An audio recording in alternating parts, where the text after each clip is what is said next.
sorry. This is an unfortunate story, family, that I wanted to touch on. I was seeing it, it came across my timeline, my news feed of a young sister from Philly. She went missing, and she went in to do a shift, didn't even complete her whole shift, and her family saying that, this ain't like this sister to just be going missing without contacting somebody, from the family. And that ain't something we as Black folks do, is just, go missing. So, I hope it ain't, foul play involved, but you never know. Hopefully our sister's all right and just, returns home. I just wanted to put some, light and awareness on it, because a lot of times Black people go missing, especially Black women, and they never get, news coverage, and, the spotlight ain't never put on them. You know what I mean? When Black folks go missing, especially Black women, the news media, tried to sweep it under the rug. Black folks die mysteriously. All of these brothers hanging from trees, and they just, try to write it off as, suicide, when it's, other things that play, like systematic racism, white supremacy, so that's why I always like to, put light and awareness on this, and we just had not too long ago in Baltimore, a young sister was unalived by a no good Latino tether who was in the country illegally. So it's just a lot of nonsense going on nowadays, regarding our people, foundational Black Americans. So I just wanted to, put some light and awareness, and hopefully this sister, was brought back home, but from the news, they are out there, actually searching for this sister, putting the boots to the ground. So that's good, because more often than not, especially when Black people go missing, it never gains, widespread news media coverage. And, the cops really don't even do their job, I don't feel, when it comes to, solving some of these Black missing persons cases. They sweep them under the rug. You know what I mean? Black people, especially Black women, go missing disproportionately, without a trace. And, somebody knows something about it. They just don't give a damn. Let me find that story, family. I think this is it. Jacqueline, yeah, this is it. Fair use. And her family tells me that they are very worried tonight. Now, her family has put up posters outside of her place of work. This is where she was last seen on Saturday. The family is hoping. She went in for a shift. She ain't even finished her shift. She left abruptly, and nobody's heard from her since Saturday. And they say our sister was, her name is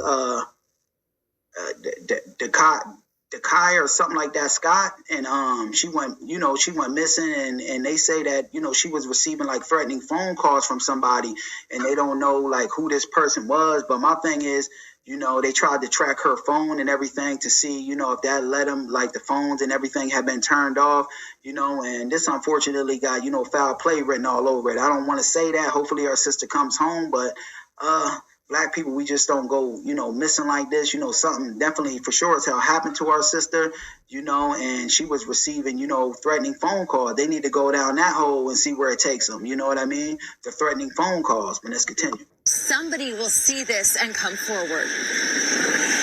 Please come home. I'm so scared and I love you. Please come home. A heartbreaking plea from Kim Matthews. She says her 23-year-old daughter, Kada Scott, went missing Saturday night, and she hasn't heard from her since. Something is off. It's out of place. She would never do something like this.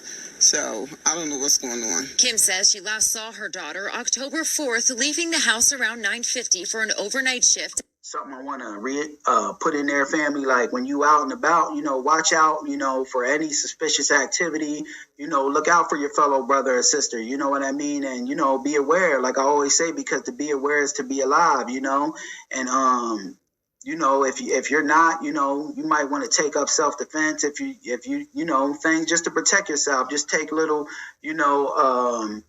proactive, steps to protect yourself and make sure your family is all right. If you don't talk to your family every day, make sure you call them and tap in just to know that everything is right and exact. At a nearby assisted living facility. Police say Kada arrived at work around 10 p.m. but disappeared shortly after, never finishing her shift. We're trying to piece it together. She went into a job for a normal shift and she didn't finish the shift and come home. So that's when the problem started. And that don't even sound right, going into a shift and, never coming home. something damn sure don't sound right with that. Hopefully our sister just comes home.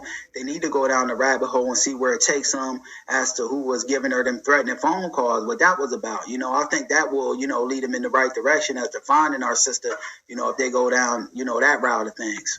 And that's where we're at right now, trying to figure out what's going on, where she's at. Kata's car was found in the nursing home parking lot, but investigators say there's no security cameras on site to fill in the details.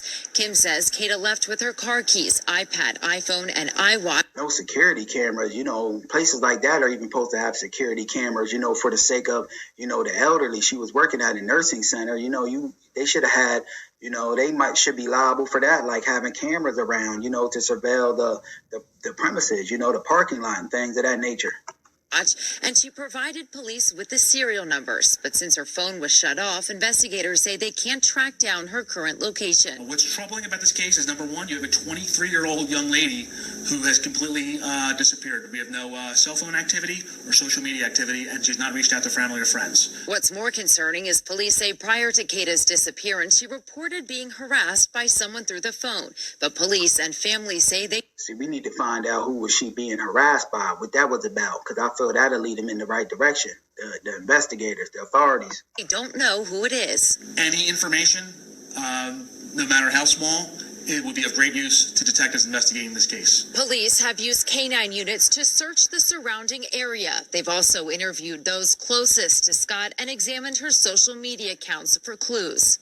Kim says Kata is a beauty queen and began working only 2 weeks ago with the facility to help pay for college courses. She said, "That's a pretty young sister. Hopefully she, she comes home to her family, and everything's, all right with her, you know what I mean? Because her family, that ain't, like her, then you just go missing. Nobody doesn't keep in contact with at least their mom and their dad, even if you don't want to talk to people, at least you're going to stay in contact with your parents. So some people, want to go under the grid, something gets to them and they like, hell, I just don't want to speak to nobody. I want to go in my shell, but at least you're going to stay in contact with your mom and your dad, that much, everybody's going to do that pretty much. She just wants her daughter to come home. I'm nervous. I just want my daughter to come back home. Now, police say Kata was last seen dressed in all black. They say that she is very big and active on social media, which is why they are going through her social media accounts. And I did ask her mom if she knows of anybody who may be out to harm her daughter. Her mom tells me she does not. Reporting live in Chestnut Hill, Kelsey Kushner, NBC 10 News. Yeah, hopefully our sister Kada Scott, pops up safe, safe and all right, and ain't nothing, wrong with her, and she didn't meet some kind of foul play. I just wanted to do my part on putting some light and awareness on our sister Kada Scott. Hopefully she returns home to her family safe and sound. So yeah, family, I'm about to